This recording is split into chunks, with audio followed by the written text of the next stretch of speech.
विद्यार्थी मित्रांनो, आपण मागील भागामध्ये लोकप्रशासन या विषयाचा इतर सामाजिक शास्त्राशी संबंध अभ्यासायला सुरुवात केलेली आहे। त्यामध्ये आपण लोकप्रशासन विषयाचा राज्यशास्त्र या विषयाशी असलेला जो संबंध आहे तो अभ्यासलेला आहे। आज आपण लोकप्रशासन आणि समाजशास्त्र या दोन विषयाचा काय संबंध आहे तो या ठिकाणी अभ्यासूया। तर विद्यार्थी मित्रांनो, समाजाच्या सर्वांगीण व सांगोपान अभ्यास करणारं जे शास्त्र आहे त्याला आपण समाजशास्त्र असं म्हणतो। तर या समाजाच्या कल्याणासाठी व सामाजिक परिवर्तनासाठी सतत प्रयत्नशील असलेल्या प्रशासकीय व्यवस्थेचा अभ्यास करणारं जे शास्त्र आहे त्याला आपण लोकप्रशासन म्हणतो। म्हणून या दोन्ही सामाजिक शास्त्रांचे परस्पर संबंध हे अतिशय आपुलकीचे आहेत, जवळचे आहेत असं आपण या ठिकाणी म्हणू शकतो। किंवा या ठिकाणी आपल्याला असं म्हणता येईल की लोकप्रशासन शाखेचा विकास होण्यासाठी समाजशास्त्र विषयाच्या अभ्यासाची कास ही लोकप्रशासनाच्या अभ्यासकांना धरावी लागलेली आहे। कारण प्रशासकीय व्यवस्था ही समाज उन्नतीसाठी, समाजाच्या सेवेसाठी कार्य करणारी आहे आणि ज्या समाजाची सेवा करायची आहे त्या समाजाची इत्थंभूत माहिती असणं हे प्रशासकीय कार्याच्या दृष्टीनं महत्त्वाचं आहे। कारण जर आपल्याला समाजामध्ये काय आहे, समाज कसा आहे हे जर माहिती नसेल तर आपण या ठिकाणी ज्या प्रशासकीय योजना राबवणार आहोत किंवा जी काही कार्य प्रशासनाला करावयाची आहेत ती कार्य आपल्याला योग्य पद्धतीने निश्चित करता येणार नाहीत आणि त्यामुळं कोणताही प्रशासक समाजाच्या एकंदरीत अभ्यासाशिवाय एक उत्तम पद्धतीचं आपलं कार्य या ठिकाणी करू शकत नाही। आणि त्यामुळे जे प्रशासकीय क्षेत्रामध्ये कार्य करणारे कर्मचारी आहेत या कर्मचाऱ्यांना सुद्धा सर्व समाजाची माहिती असणं अनिवार्य असतं आणि म्हणून या ठिकाणी लोकप्रशासन आणि समाजशास्त्र या दोन्ही शास्त्रांचा अतिशय जवळचा संबंध आहे असं आपण या ठिकाणी म्हणू शकतो। तर विद्यार्थी मित्रांनो, या ठिकाणी आपल्याला असं सांगता येईल की समाजशास्त्राच्या अभ्यास विषयातून अनेक गोष्टी लोकप्रशासनाच्या अभ्यासामध्ये घेण्यात आलेल्या आहेत किंवा त्या घेण्यात येतात। समाज जीवनातील परस्पर संबंध, प्राथमिक व दुय्यम स्वरूपाच्या सामाजिक संघटना व सामूहिक सामाजिक सत्ता व स्थान आणि सामाजिक प्रक्रिया इत्यादींच्या अभ्यासातून आपल्याला लोकप्रशासनाला बरेच काही घेण्यासारखे असते। म्हणजेच या अभ्यासाशिवाय लोकप्रशासनाच्या लोकप्रशासनाला कार्य पण करता येणार नाही आणि लोकप्रशासनाच्या ज्या काही प्रक्रिया आहेत त्या प्रक्रियांमध्ये एक चांगल्या प्रकारचा समन्वय प्रस्थापित करण्यासाठी आपणास समाजाची जी नस आहे ती माहिती असणं गरजेचं आहे। तर या प्रशासनाला समाजाची,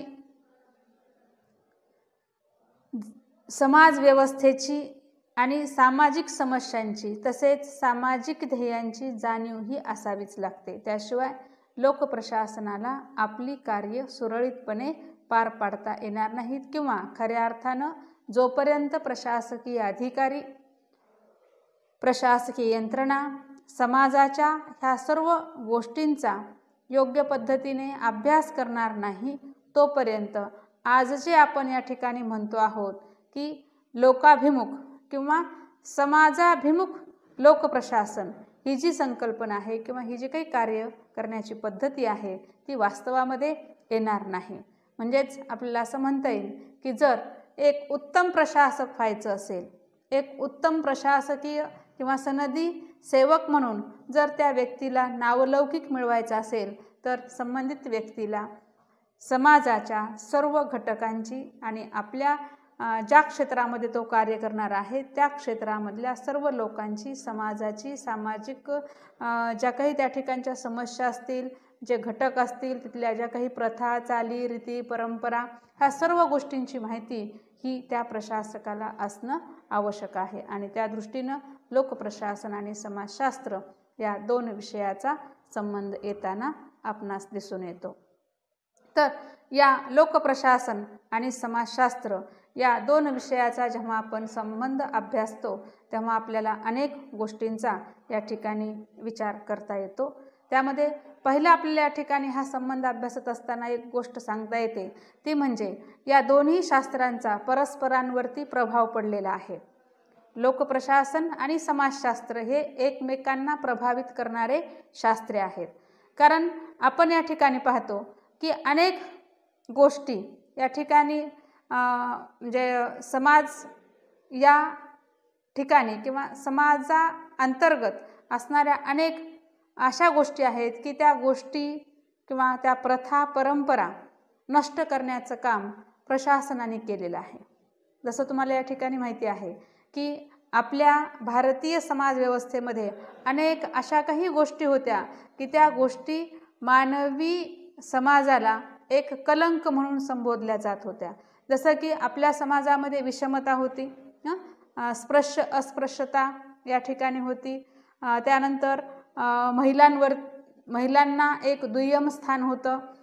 दुसरी गोष्ट महत्त्वाची म्हणजे या ठिकाणी हुंडा, सतीची चाल, केशवपण अशा अनेक गोष्टी या ठिकाणी होत्या.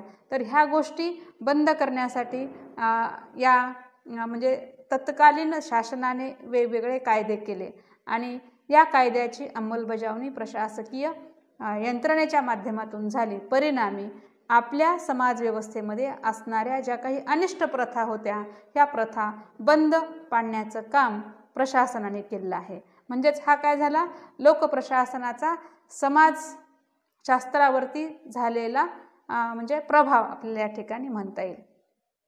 म्हणजेच या ठिकाणी आता हा लोकप्रशासनाचा पाहिला आपण. दुसरा आपल्याला या ठिकाणी सांगता येईल की समाजशास्त्राचा सुद्धा प्रशासनावरती परिणाम होतो. कारण प्रशासनामध्ये कार्य करत असताना समाजामधले जे काही घटक आहेत ते घटक लोकप्रशासनाला प्रभावित करत असतात. जसं आता या ठिकाणी या प्रशासनाचा प्रभाव जो आहे तो जसा समाजशास्त्रावरती पडला तसाच या ठिकाणी या समाजाचा प्रभाव लोकप्रशासनावरती सुद्धा पडत आहे. त्यामध्ये आपण या ठिकाणी पाहतो की समाजाला अनुकूल असे म्हणजे समाजामध्ये ज्या काही गोष्टी आहेत त्या गोष्टी म्हणजे बदलवण्याचं काम हे लोकप्रशासनाला करावं लागत आहे. अनेकदा मग ह्या गोष्टी करत असताना लोकप्रशासनाला सुद्धा स्वतःमध्ये काही बदल घडवून आणावे लागत आहे. आता या समाजाचा प्रभाव म्हणजे लोकप्रशासनावरती पडत आहे. म्हणजेच काय काय करावं लागलं, जे मी तुम्हाला आता या ठिकाणी सांगते तेच की जसं आता या ठिकाणी लोकप्रशासनाला 3 तलाक हा कायदा करावा लागला, हुंडाबंदीचा कायदा करावा लागला. म्हणजे हा त्या प्रभावामुळेच करावा लागला की कारण या ठिकाणी ही कार्य करत असताना अनेक वेळा प्रशासकीय यंत्रणेला इथे अडचणी येत होत्या. आता अनेक असे कायदे या ठिकाणी आपल्याला या म्हणजे शासकीय यंत्रणेकडून केले दिसून येतात. जसं आता तुम्हाला या ठिकाणी माहिती असेल पहा की मुलीला सुद्धा मुलाबरोबर समान हक्क, म्हणजेच या ठिकाणी मुलीला वडिलांच्या संपत्तीमध्ये मुलाबरोबरचा हक्क या ठिकाणी आता कायदेशीर प्राप्त झालेला आहे. आता ही वेगळी गोष्ट आहे की जिथे काही मुली आपला हक्क मागत नाहीत, वडिलांच्या प्रॉपर्टीमध्ये आपला हिस्सा असावा असं काही मुलींना वाटत नाही. परंतु ज्या मुलींना या ठिकाणी वाटतं की नाही मला माझ्या वडिलांच्या प्रॉपर्टीमधला माझा हिस्सा मिळाला पाहिजे तर तिला तो कायदेशीररित्या या ठिकाणी मिळतो.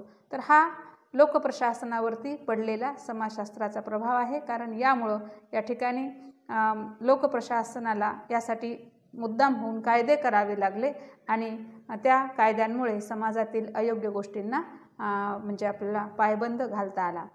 तसेच या ठिकाणी आणखी आपल्याला सांगता येईल की समाजव्यवस्थेचा लोकप्रशासनावरती प्रभाव कसा पडतो, तर अनेक वेळा प्रशासनाला कार्य करत असताना म्हणजे जर चांगल्या गोष्टी असतील समाजामध्ये तर त्या प्रशासकीय व्यवस्थेला कार्य करत असताना त्या सकारात्मक त्याचा फायदा हा त्याचा प्रभाव प्रशासनावरती पडत असतो. परंतु जर काही गोष्टी ह्या नकारात्मक असतील तर त्याचासुद्धा लोकप्रशासनावरती प्रभाव पडत असतो आणि लोकप्रशासनाचं कार्य त्यामुळं प्रभावित होतं. जसं की तुम्हाला या ठिकाणी माहिती आहे जातीव्यवस्था. जातीव्यवस्थेमुळं आता आपापल्या जातीच्या विकासाच्या दृष्टीनं अनेकदा आपण या ठिकाणी पाहतो की संबंधित गट हा सक्रिय झालेला आहे आणि त्यांच्या मागण्या मान्य करून घेण्यासाठी मग अनेकदा या ठिकाणी वेगवेगळ्या मार्गांचा अवलंब केला जातो. मग त्यासाठी मग मोर्चे काढणे, बंद करणे अशा अनेक गोष्टी या ठिकाणी असतात. तर त्याचा सुद्धा परिणाम हा प्रशासकीय यंत्रणेवरती होत असतो. त्यासाठी पोलीस यंत्रणेला तर सतत त्या ठिकाणी सतर्क राहावं लागतं. तर विद्यार्थी मित्रांनो, या पद्धतीनं आपल्याला हा परस्पर प्रभाव इथे स्पष्ट करता येतो. दुसरं महत्त्वाचं या ठिकाणी आपल्याला सांगता येतं की मानवी जीवनाच्या क्रिया आणि प्रक्रियेमधून निर्मिती. म्हणजेच कोणत्याही शास्त्राचा अभ्यास करताना मनुष्याचा विसर पडता कामा नये. कारण जी सामाजिक शास्त्रे आहेत ही सामाजिक शास्त्रे केवळ आणि केवळ माणसाच्या म्हणजे वेगवेगळ्या अंगांचा अभ्यास करण्यासाठी किंवा मानवी समाजाचाच अभ्यास करण्यासाठी ही सामाजिक शास्त्रे उदयास आलेली आहेत. मग तिथे व्यक्तीचा किंवा मनुष्याचा विसर पडता कामा नये. तर प्रशासकीय शाखा मानवी जीवनाच्या क्रिया प्रक्रियांमधूनच उदयास आलेली आहे. त्यामुळे लोकप्रशासन शास्त्राचा अभ्यास हा मानवी समाजाला ओघळून आपल्याला या ठिकाणी करता येत नाही. सामाजिक समस्या सोडविताना या ठिकाणी लोकप्रशासनाचा किंवा म्हणजे प्रशासकांना समाजाशी संबंध हा त्यांना ठेवावाच लागतो किंवा त्यांचा संबंध हा समाजाशी येतच असतो. म्हणजेच आपल्याला असं म्हणता येईल की पर्यायानं लोकप्रशासनाला समाजशास्त्राची मदतही घ्यावी लागते. मी तुम्हाला आत्ताच सांगितलं की जर एक उत्तम दर्जाचा प्रशासक तुम्हाला व्हायचा असेल किंवा काय म्हणता येईल एक उत्कृष्ट म्हणजे प्रशासक म्हणून जर तुम्हाला या ठिकाणी कार्य करायचं असेल तर तोच व्यक्ती या ठिकाणी कार्य करू शकतो की जो समाजाच्या सर्व समस्या जाणून घेऊन त्या समस्या कशा सोडवायच्या, त्यांच्याशी कसं वागायचं हे तो निश्चित करू शकतो किंवा ठरवू शकतो आणि तशा पद्धतीनं तो निर्णय घेतो. तोच खऱ्या अर्थानं या ठिकाणी या क्षेत्रामध्ये यशस्वी होऊ शकतो. अन्यथा आपण या ठिकाणी पाहतो की ज्या प्रशासकीय अधिकाऱ्याला संबंधित क्षेत्रातील समाजाशी जुळवून घेता येत नाही अशा व्यक्तीच्या सातत्यानं म्हणजे किंवा त्याला वारंवार बदलीचा सामना करावा लागतो. आणि त्यामुळं या ठिकाणी आपल्याला असं म्हणता येईल की मला या ठिकाणी असं म्हणायचं नाही की इथे अनेकदा म्हणजे कोणत्या घटकाशी त्यांचा संबंध येतो. जर समजा या ठिकाणी त्या प्रशासकीय अधिकाऱ्याला संबंधित क्षेत्रातील लोकांची वैचारिकता, त्यांच्या समस्या, त्यांचा कल ह्या जर गोष्टी त्यांनी जाणून घेतल्या तर निश्चितपणे त्यांना या ठिकाणी कार्य करणं सोपं जाईल. तिसरा आपल्याला या ठिकाणी मुद्दा सांगता येतो तो म्हणजे कार्यक्षेत्र एकमेकांवर निर्भर. लोकप्रशासन आणि समाजशास्त्र या दोघांचंही कार्यक्षेत्र एकमेकांवरती अवलंबून आहे. ते कसं, तर समाजाच्या गरजा ह्या अगदी प्राचीन काळापासून भागविण्याचं काम कोण करतं आहे? प्रशासन करतं आहे. आणि पूर्वी समाजाच्या गरजा ह्या कशा मर्यादित स्वरूपाच्या होत्या, म्हणून प्रशासनाची भूमिका सुद्धा मर्यादित स्वरूपाची होती. आजच्या युगामध्ये समाजाच्या ज्या काही गरजा आहेत त्या गरजा खूप मोठ्या प्रमाणात वाढलेल्या आहेत आणि म्हणून आजच्या लोकप्रशासनाचं कार्यक्षेत्र सुद्धा तेवढ्याच प्रमाणामध्ये व्यापक झालेलं आहे असं आपण या ठिकाणी म्हणू शकतो. म्हणजेच आपल्याला असं या ठिकाणी म्हणता येईल की लोकप्रशासन आणि समाजशास्त्र हे दोन्हीही परस्परांना पूरक आहेत किंवा आपल्याला ह्या दोन्ही समाजशास्त्र म्हणजे जे कार्यक्षेत्र आहे ते कार्यक्षेत्र एकमेकांवरती निर्भर आहे. इथे परत वारंवार तीच चर्चा या ठिकाणी होणार आहे. त्यामुळे आपण पुढचा जो मुद्दा आहे तो आपल्याला असा सांगता येतो की समाज परिवर्तन हा म्हणजे लोकप्रशासनाचा उद्देश असतो. म्हणजे सामाजिक जीवनाचे नियमन व नियंत्रण करणे, सुरक्षितता व सुव्यवस्था राखणे अशा विविध सामाजिक गरजांची पूर्तता करण्याचं काम हे लोकप्रशासन किंवा प्रशासकीय यंत्रणेकडून केलं जातं. तसेच मागासलेल्या समाजाचा विकास करण्याची जबाबदारी त्या त्या देशातील प्रशासकीय व्यवस्थेवरच असते. त्यातूनच अलीकडच्या काळामध्ये लोक प्रशासनामध्ये एक विकास प्रशासन नावाची संकल्पना उदयास आलेली आहे. थोडक्यात एका ह्याच्यामध्ये जर आपल्याला सांगायचं झालं, आठवत असेल तुम्हाला पहिला व्हिडिओ तुम्ही पहा माझा, की ज्या व्हिडिओमध्ये मी हे सांगितलेलं आहे की लोकप्रशासनाची व्याप्ती सांगत असताना, लोकप्रशासनाचं कार्यक्षेत्र सांगत असताना आपण या ठिकाणी सांगितलं, किंवा लोकप्रशासनाचं महत्त्व सांगत असताना, विशेषतः लोकप्रशासनाचं महत्त्व सांगत असताना मी तुम्हाला हे सांगितलेलं आहे की सामाजिक परिवर्तन या दृष्टीनं लोकप्रशासन महत्त्वाचं आहे. तर तोच मुद्दा या ठिकाणी पुढे आपण सांगतो आहोत की लोकप्रशासन हे समाज परिवर्तन करणारा घटक आहे. म्हणजे खऱ्या अर्थानं समाज जीवन जे आहे त्या समाज जीवनाला नियंत्रित करणारी व्यवस्था म्हणजेच काय आहे, प्रशासकीय यंत्रणा आहे. आणि अशा ह्या प्रशासकीय यंत्रणेकडून आपण पाहतो की वेळोवेळी जिथं कुठं समाज जीवनामध्ये अडथळे निर्माण होत असतील तर ते अडथळे दूर करण्याचं काम प्रशासकीय यंत्रणा करत असते. आणि म्हणून या ठिकाणी आपल्याला असं म्हणता येईल की समाज परिवर्तन हा या लोकप्रशासनाचा मुख्य उद्देश असतो. आणि त्यामुळं हे जे दोन्ही शास्त्र आहेत हे शास्त्र एकमेकांवरती इथे प्रभाव पाडताना आपल्याला दिसून येतात, किंवा या दोन्ही सामाजिक शास्त्रांचा अतिशय जवळचा संबंध असलेला आपण या ठिकाणी सांगू शकतो. तर पुढचा मुद्दा आपल्याला या ठिकाणी सांगता येतो, मानवी समाज हा केंद्रबिंदू आहे. म्हणजे लोकप्रशासन असो की समाजशास्त्र असो, या दोन्ही सामाजिक शास्त्रांचा मुख्य केंद्रबिंदू काय आहे, मानवी समाज. म्हणजे दोन्ही शास्त्रे ही मानवी समाजाच्या अनुषंगाने कार्य करताना आपणास दिसून येतात, किंवा मानवी समाज हाच या दोन्ही सामाजिक शास्त्रांचा म्हणजे मूळ घटक या ठिकाणी आहे. म्हणजेच या दोन्ही शास्त्रांचा मुख्य उद्देश काय आहे, सामाजिक जीवन सुखी समृद्ध करणे. यासाठी ही दोन्ही सामाजिक शास्त्रे आपल्याला कार्यरत असलेली किंवा कार्य करताना दिसून येतात. तर या ठिकाणी मानवी समाज जीवन ही या दोन्ही शास्त्रांच्या अभ्यासाचा केंद्रबिंदू आहे. आणि सामाजिक समस्यांमधून अनेकदा प्रशासकीय यंत्रणा उदयास आलेल्या आपल्याला पाहावयास मिळतात.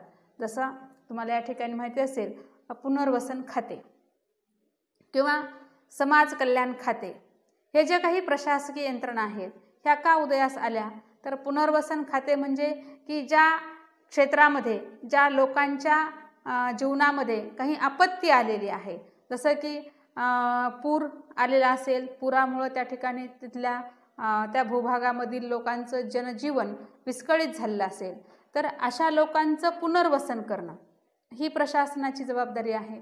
आणि त्यामुळं त्या अनुषंगानं लोकप्रशासन कार्य करतं. अनेक प्रशासकीय संघटना ह्या अशाच उदयास आलेल्या आहेत. जसं की तुम्हाला त्या ठिकाणी आणखी एक सांगायचं झालं तर आता शैक्षणिक जे काही सुव्यवस्था आहे ती निर्माण करून देण्यासाठी आपल्याकडे दोन प्रकारचे शिक्षण खाते या ठिकाणी आहेत, प्राथमिक शिक्षण खातं आणि उच्च शिक्षण खातं, वैद्यकीय शिक्षण खातं, तांत्रिक शिक्षण, असे वेगवेगळे प्रकार या ठिकाणी शिक्षण क्षेत्रामध्ये कार्य करताना आपल्याला दिसून येतात. थोडक्यात सांगायचा मुद्दा हा की मानवी समाज हा या ठिकाणी या दोन्ही सामाजिक शास्त्रांचा केंद्रबिंदू आहे. अनेकदा सामाजिक समस्यांमधून वेगवेगळ्या प्रशासकीय यंत्रणा आपल्याला उदयास आलेल्या पाहावयास मिळतात. म्हणून या ठिकाणी आपल्याला असं म्हणता येईल की या समस्या समजून घेऊन समाज परिवर्तन करण्याचं कार्य या प्रशासकीय यंत्रणेला करावं लागतं. पुढचा मुद्दा आहे तो म्हणजे सामाजिक समस्यांची सोडवणूक. लोकप्रशासनाला अनेकदा सामाजिक समस्यांची सोडवणूक करावी लागते, किंवा मुळात लोकप्रशासनाचं हे कार्यच आहे की त्यांना सामाजिक समस्या सोडवाव्या लागतात. तर यामध्ये या समाजशास्त्रीय अध्ययनामधून सामाजिक समस्या आणि सामाजिक अपेक्षा ह्या अधिक सखोलपणे आपणास जाणून घेता येतात. म्हणजेच प्रशासकीय अधिकाऱ्यांना ह्या गोष्टींची इथे अधिक चांगल्या पद्धतीनं जाणीव करून घेता येते. तर अशा या सामाजिक अध्ययनाचा आधार घेऊन लोकप्रशासनाला आपले जे धोरण आहे ते धोरण निश्चित करता येते. तसेच सामाजिक समस्या सोडविण्यासाठी मग लोकप्रशासनाकडून जाणीवपूर्वक प्रयत्न केले जातात. म्हणजेच आपल्या ठिकाणी पाहता जसं आपण लोकप्रशासन ह्या विषयाचा आणखीन सखोल अभ्यास करूयात तेव्हा आपल्या या ठिकाणी एक गोष्ट लक्षात येते की तुम्हाला थोड्या बहुत प्रमाणामध्ये एक गोष्ट माहिती आहे की कर्मचारी वर्गाची भरती केली जाते, त्यांना प्रशिक्षण दिलं जातं. तर हे प्रशिक्षण देत असताना जे प्रशासकीय क्षेत्रामध्ये कार्य करणारे जे विशेषतः ज्यांना आपण सामान्य प्रशासक म्हणतो, सामान्य प्रशासन म्हणजे जनरलिस्ट जे असतात, त्या सर्व प्रशासकीय अधिकाऱ्यांना जेव्हा प्रशिक्षण दिलं जातं तर हे प्रशिक्षण देत असताना प्रशिक्षणामध्ये सर्व सामाजिक शास्त्रांचा अभ्यास त्यांना त्या ठिकाणी असतो. त्या सर्व सामाजिक शास्त्रांच्या माध्यमातून त्यांना ट्रेनिंग हे दिलं जातं. समाजशास्त्र हा विषयसुद्धा त्यांना त्या ठिकाणी ट्रेनिंगमध्ये म्हणजे वेगवेगळ्या सामाजिक घडामोडींचा त्यांच्यावरती कसा म्हणजे त्या सोडवायच्या या अनुषंगाने त्यांना प्रशिक्षण देण्यात येतं. म्हणजेच या ठिकाणी मूळ उद्देश काय आहे तर ज्या काही सामाजिक समस्या आहेत त्या सामाजिक समस्यांची सोडवणूक करण्याचं काम हे या लोकप्रशासन किंवा प्रशासकीय प्रक्रियांच्या माध्यमातून होत असतं. पुढचा मुद्दा आपल्याला या ठिकाणी घेता येतो तो म्हणजे समाज परिवर्तनाचे अध्ययन व साधन. म्हणजे लोकप्रशासन हे समाज परिवर्तनाचं म्हणजे अध्ययन आणि साधनसुद्धा या ठिकाणी आहे. म्हणजेच समाजशास्त्रामध्ये सामाजिक स्थित्यांतराचे सखोल असे अध्ययन केले जाते. तर अशा सामाजिक परिवर्तनांचं साधन म्हणून दिशा देण्याचं कार्य लोकप्रशासनाच्या माध्यमातून केलं जातं. थोडक्यात याशिवाय आपल्याला असं सांगता येईल की अनेक समाजशास्त्रज्ञांनी लोकप्रशासनाच्या अभ्यास विषयामध्ये अत्यंत मोलाची भर घातलेली आहे. त्यामध्ये तुम्हाला मिस मेरी पार्कर फॉलेटचं नाव सांगता येईल. याशिवाय सायमन हा विचारवंतसुद्धा आहे, त्यांनी दोन्ही म्हणजे याचा अभ्यास केला आहे. मॅक्स वेबर नावाच्या विचारवंतांनी सुद्धा खूप मोठ्या प्रमाणामध्ये या ठिकाणी समाजशास्त्र आणि लोकप्रशासन ह्या दोन्ही विषयाचा अभ्यास करून लोकप्रशासनाला त्याने नोकरशाहीसारखी संकल्पना या ठिकाणी दिलेली आहे. तर या मॅक्स वेबर नावाच्या जर्मन शास्त्रज्ञाने नोकरशाहीवरील ग्रंथामध्ये मांडलेले जे काही विचार आहेत ते विचार त्यांनी सामाजिक वातावरणाचा प्रभाव प्रशासनावर पडतो हे त्यांनी त्यामध्ये स्पष्ट केलं आहे. आणि सामाजिक प्रशासन शाखा ह्या लोकप्रशासन विषयामध्ये उदयास आलेल्या आहेत. थोडक्यात सांगायचं म्हणजे या ठिकाणी लोकप्रशासन आणि समाजशास्त्र या दोन्ही शास्त्रांचा अत्यंत जवळचा संबंध आहे. दोन्हीही शास्त्रांना या ठिकाणी म्हणजे समाजाचा विकास करण्यासाठी, समाजाचं परिवर्तन घडवून आणण्यासाठी लोकप्रशासन त्याला या ठिकाणी सहाय्य करतं. परंतु हे समाज परिवर्तन घडवून आणण्यासाठी प्रशासकीय अधिकाऱ्यांना समाजाचा सुद्धा या ठिकाणी अभ्यास करावा लागतो. म्हणून या ठिकाणी ही दोन्ही शास्त्र अतिशय जवळचे आहेत असं आपण या ठिकाणी सांगू शकतो. तर विद्यार्थी मित्रांनो, या ठिकाणी आजच्या भागामध्ये आपण थांबूयात. पुढील भागामध्ये पुढील सामाजिक शास्त्राशी असलेला संबंध या ठिकाणी अभ्यासूयात. धन्यवाद.